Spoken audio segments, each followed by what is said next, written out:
The faint scent of lavender drifted through the house, soft but unmistakable. It was midday, the windows were closed, and that familiar candle burned in the bathroom, a quiet signal I'd come to dread. Darla only lit it when she was about to do something she knew would hurt. Standing there with a grocery bag in hand, almond milk and her favorite oat crackers, I felt my stomach tighten before she even spoke. Her face was calm, eerily so, as if she'd rehearsed this moment over and over in her mind. She didn't wait for me to set the bag down or sit. "Silus," she said, her voice steady, "I'm doing something for me this week. I need clarity." She paused, then continued without missing a beat. "I'm initiating a no-contact period for 1 week. No calls, no texts, no meals together. We'll only talk if it's urgent." My grip on the grocery bag loosened slightly. "What?" I managed, stunned. "You know," she said, waving her hand dismissively, searching for words, "to see if you're still someone I want to be with." That sentence hit like an invisible punch, leaving a hollow ache I couldn't ignore. She made it sound so casual, as though I were an old sweater she wasn't sure fit anymore. "Are you serious?" I asked, incredulous. Darla smiled, serene and detached. "This is healthy. I need to rediscover myself, reconnect with who I am. I'm not saying you're the problem. I just don't know if you're the solution." Her tone was clipped, clinical, like a self-help mantra recited by rote. I wanted to argue, to demand answers, but deep down, I knew it wouldn't matter.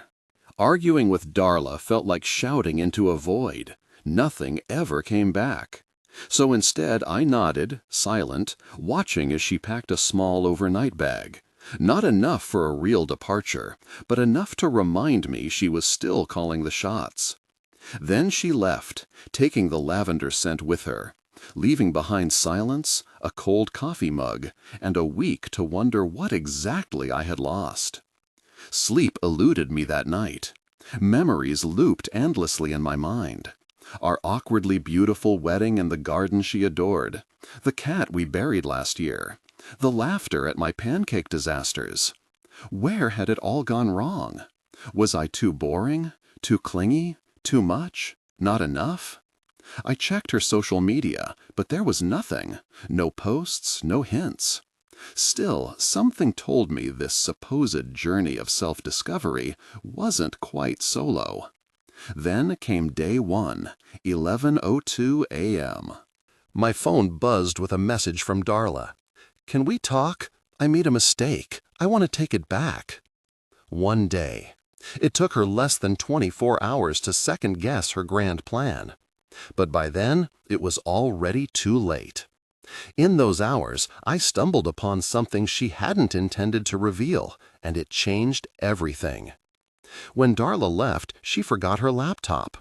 Normally, she never went anywhere without it. Once, she turned the car around in pouring rain just to grab it before heading to a spa day.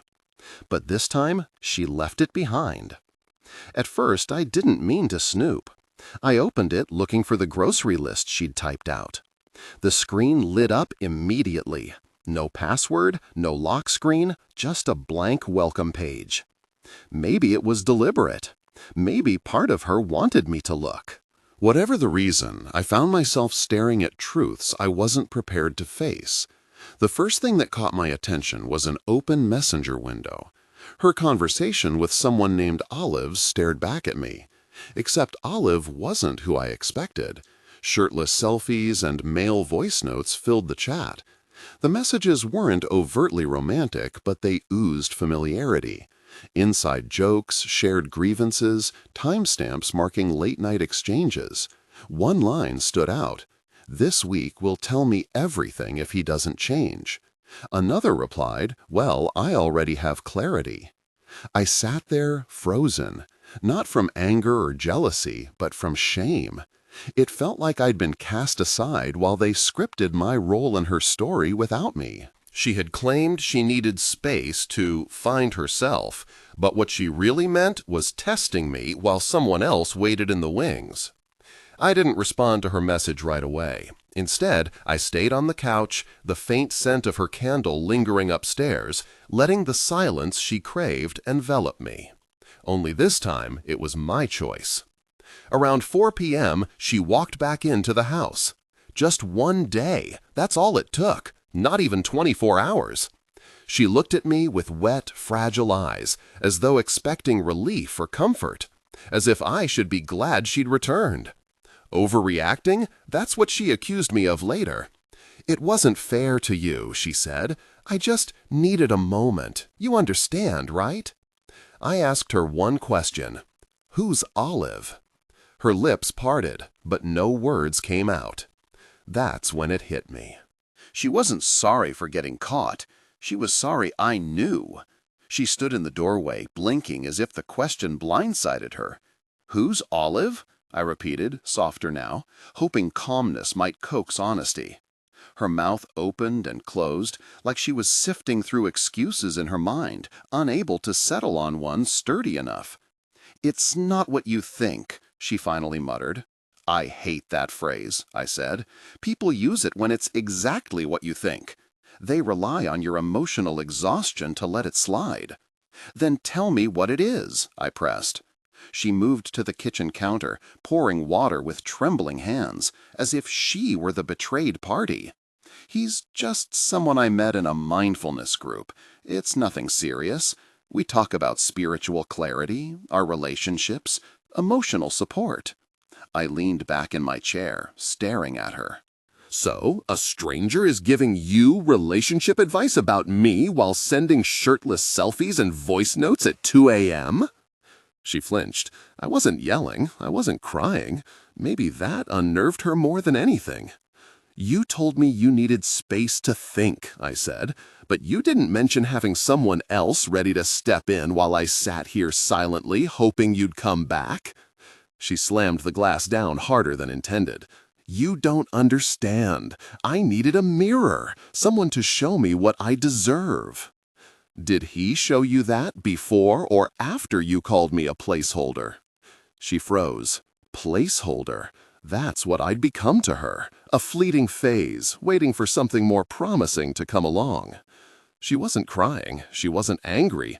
Her demeanor was calculating, as if weighing whether continuing the charade was even worthwhile. "Finally," she spoke. "It was just one message. I regretted it." Bitter laughter escaped me. "Darla, I read through the entire exchange. Weeks of messages. You didn't regret it. You regretted being caught."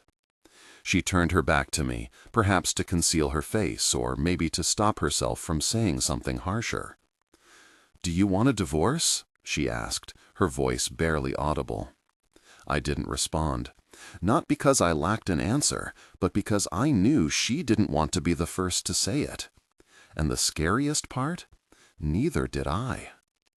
I stayed seated for a long time after she posed the question about divorce, long enough for the kitchen clock to tick into the next hour. Darla didn't sit. She stood there, her back to me, arms crossed, like someone bracing for a storm they couldn't locate. "You already left," I said finally. "You just haven't packed your things." She tilted her head slightly. "Isn't that unfair?" I asked.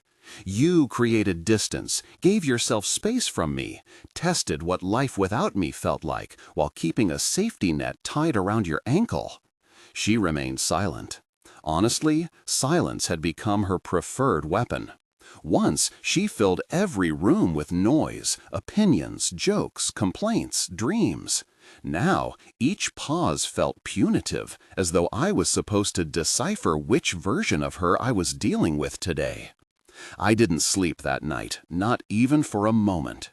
I lay awake in the guest room, staring at the cracked ceiling, reflecting on how many versions of this woman I'd loved. The girl who used to fall asleep on my chest during horror movies. The woman who danced barefoot in the kitchen during thunderstorms. And now the stranger, stoic, guarded, and cloaked in half-truths. By morning, she'd made pancakes. Just like that, as if flipping batter could rewrite reality. "You should eat," she said softly. "You've barely touched food since Monday." I ignored the plate. "Did you message him again?" She looked down. "No." "Did he message you?" A pause. "Yes, of course he did." Men like that don't walk away. They wait. They find the cracks and wedge themselves deeper. I pushed the plate aside. "I need the truth, Darla. Are you in love with him?" She didn't answer. Instead, she whispered, "I hate that you make me feel guilty for wanting to feel alive." That was the moment it struck me. Her apology yesterday wasn't about what she'd done to me. It was about the shame she felt for still needing me. That kind of apology, the kind laced with resentment, is the one that poisons everything. That morning, after the pancake charade and her incomplete confessions, I went out for a walk. I didn't say a word. I just grabbed my keys and left. The air outside was colder than it should have been for October, but I welcomed the sharp bite. It matched the hollow ache inside me. As I walked, the neighborhood seemed quieter than usual, the streets emptier. Each step echoed in my mind, replaying fragments of conversations, moments of laughter, and the slow unraveling of trust. I thought about the years we'd spent building something together, only to watch it crumble under the weight of secrets and unspoken truths. The bitterness of betrayal lingered, not because of what she'd done, but because of what it revealed about us. When I returned home, the house was silent. The pancakes sat untouched on the counter, cold and forgotten. Darla was gone, leaving behind an emptiness that felt heavier than her presence ever had. For the first time, I allowed myself to cry, not out of anger or sadness, but out of exhaustion. The fight to hold on, to understand, to forgive, had drained me. I realized then that some wounds run too deep to heal, and sometimes love isn't enough to mend what's broken. In the days that followed, I began sorting through our belongings, separating hers from mine. Each item carried a memory, some sweet, others bitter. I found letters she'd written years ago, photographs of vacations we'd taken, trinkets from birthdays and anniversaries. Holding them felt like holding pieces of a life that no longer existed. I packed them carefully, unsure if I wanted to keep them or let them go. Part of me clung to the past, hoping to salvage something meaningful. Another part urged me to move forward, to create space for new beginnings. Eventually, I started writing again. Words became my refuge, a way to process the chaos swirling inside me. I wrote about love and loss, about trust and betrayal, about the fragility of human connections. Through writing, I discovered a glimmer of hope, a reminder that even in the darkest moments, growth is possible. Slowly, I began rebuilding my life, piece by piece. It wasn't easy, and it wasn't quick, but it was necessary. Darla never came back. Occasionally, I wondered about her, where she was, how she was doing, but those thoughts became less frequent over time. What remained was a profound sense of clarity. I understood now that relationships require more than love. They demand honesty, vulnerability, and mutual respect. Without those foundations, even the strongest bonds can falter. Looking back, I see that period of my life as both an ending and a beginning. It marked the close of a chapter filled with pain and confusion, but it also opened the door to self-discovery and resilience. Today, I am stronger, wiser, and more attuned to my own needs and boundaries.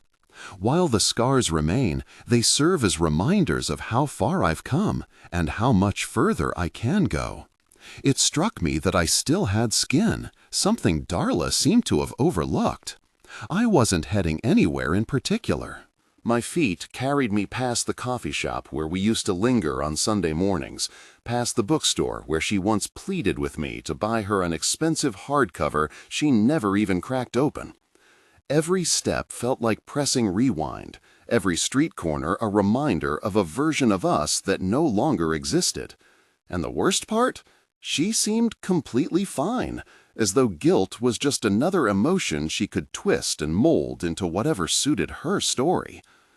When I returned home, she was sprawled on the couch watching some talk show about reclaiming feminine power or something equally vague. I stood in the doorway, waiting for her to notice me. She didn't, not really, just muted the volume slightly and said, "You've been gone a while." "Yeah," I replied. Needed clarity. She turned then, her eyes scanning me like she was trying to gauge whether I was about to cry, scream, or walk out the door. But I had nothing left to give her. I wasn't there for a fight. I wanted the truth buried beneath her act. "Did you want me to fail?" I asked. "Is that what this whole thing was? The silence, the space, the rules? Did you hope I'd screw it up so you'd have an excuse to leave?" Her brows furrowed. "What are you talking about? What test?" "This," I gestured vaguely between us. "The weak attempt at giving me a chance. After 28 hours, you already broke your own damn rule. You didn't even wait long enough to pretend you were serious." She didn't answer. Instead, she looked down, rubbing her temple, letting out a sigh as if I was the one making everything complicated. Then she said, "You're making this harder than it has to be." I laughed bitterly. "You gave me 7 days to prove myself, but you couldn't even stick to your own game plan. That's what stings the most." For a moment, she looked like she might cry. But instead of apologizing, she said something that caught me off guard. "I thought you'd be grateful I came back." That's when it hit me. Her guilt wasn't about rebuilding anything. It was about silencing mine. The next morning, she acted like we were starting fresh, as if the past week had been nothing more than a misunderstanding. Her betrayal, my unraveling, the lingering shadow of Olive between us, it was all erased in her mind. She walked into the kitchen wearing my old college sweatshirt, the one she used to steal when she wanted comfort. Now it felt like a prop, a deliberate attempt to drag us back to some nostalgic version of ourselves that no longer existed. "I was thinking," she said, setting a mug of coffee in front of me, "we should take a weekend trip, just the two of us, no phones, a reset." A reset, like you can press restart on a game you've secretly been playing with someone else. I didn't touch the coffee. "You're trying to fix the wrong thing," I said flatly. "You keep painting over cracks without bothering to figure out what's causing them." She sat down across from me, folding her hands like she was in a therapy session. "Okay then, tell me, what do you need?" I stared at her for a long moment. "I need honesty. I needed to not be your backup plan while you figure out who makes your heart race more. I needed to hear her say it wasn't about him, that she wasn't staying out of convenience because things with him hadn't worked out." Her lips pressed together, forming a thin line. Silence fell between us again, the same silence she always used as armor. Finally, she spoke. "I didn't want him. I just wanted to feel wanted." That sentence, selfish and raw, wasn't an apology. It was an excuse wrapped in self-pity. I leaned back in my chair, letting her words hang in the air. "You stopped feeling wanted because you pushed me away. You built walls and then blamed me for being on the other side." She blinked, caught off guard by my composure, by how I wasn't crumbling like I used to. Then came the tears, streaming down her face in torrents. I couldn't tell if they were born from guilt, fear, or simply the shock that I wasn't folding anymore. "I made a mistake," she whispered. "I thought you'd take me back. I thought you'd be grateful I stayed." That was her idea of regret, not remorse for what she'd done, but disappointment that her plan had unraveled. That night, I told her I needed space. Not the manipulative kind she often wielded, cloaked in pretense and called spiritual reflection. No, I needed real time, time to breathe, to think, to stop drowning in the chaos she disguised as love. I retreated to the guest room, closing the door firmly behind me. Phone off, lights dimmed. I didn't want to hear her crying in the hallway, didn't want her sorrow to weaken my resolve. She had weaponized emotions long enough. I wouldn't hand her mine again. But around 2 a.m., sleep eluded me. Something nagged at the edges of my mind, pulling insistently, even as exhaustion weighed on my body. Have you ever felt that way? Like your subconscious is tugging at a thread while your body begs for rest? That was me. Quietly, I slipped out of bed and headed for her laptop. I didn't want to become that person, the one who snoops, who invades privacy. But something deep inside urged me forward. A whisper in my chest insisted, she's hiding something. And she was. Buried in her archived messages, untouched and forgotten, was a thread dated the very day she asked for space. Not before, not after, just that day. The first message read, "He agreed. 1 week of no contact. I'm free to see you Friday night. Hotel booked. Can't believe it's finally happening." My hands went numb. I stared at the screen, unblinking, breath caught somewhere in my throat. This wasn't a fleeting indiscretion or reckless flirtation. This was calculated, deliberate, planned. She hadn't merely tested me. She'd scheduled my replacement.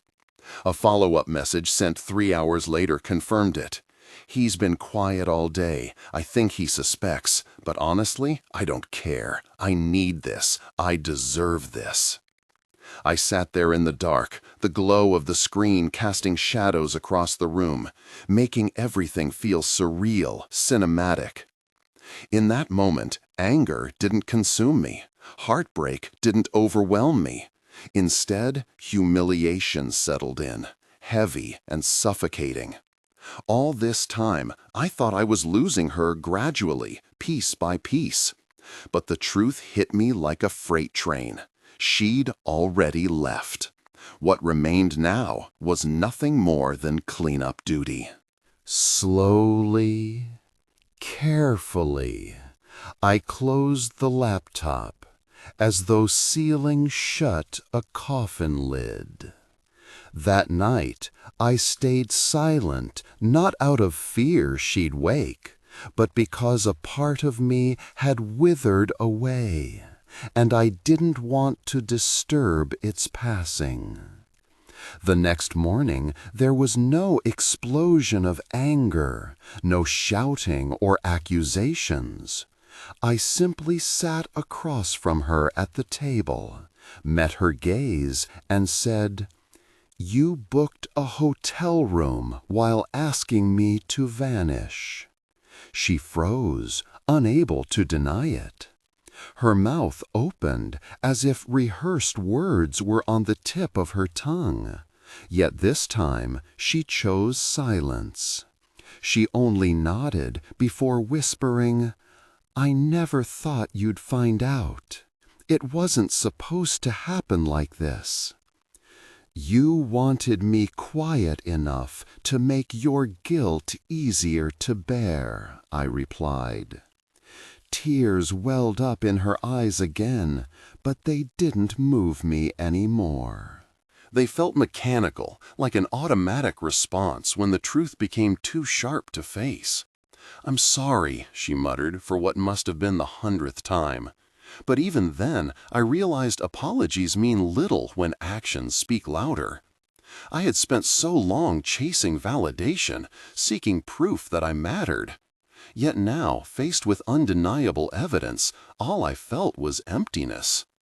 I returned because I believed I needed closure.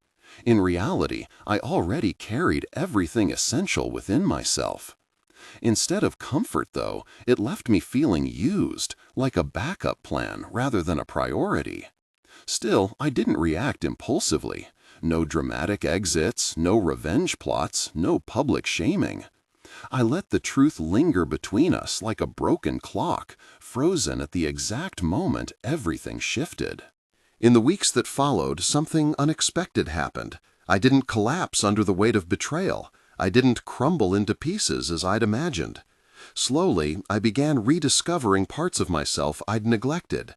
I started running again, picked up an old guitar gathering dust, and found solace in hobbies I once loved. Sleep came easier, laughter returned. Not because I was healed, but because I stopped trying to force someone else to see my worth. Eventually, Darla moved out. There were no dramatic arguments, no legal battles, just quiet packing, muted goodbyes, and an unspoken understanding that our chapter had ended. Since then, I haven't heard from her.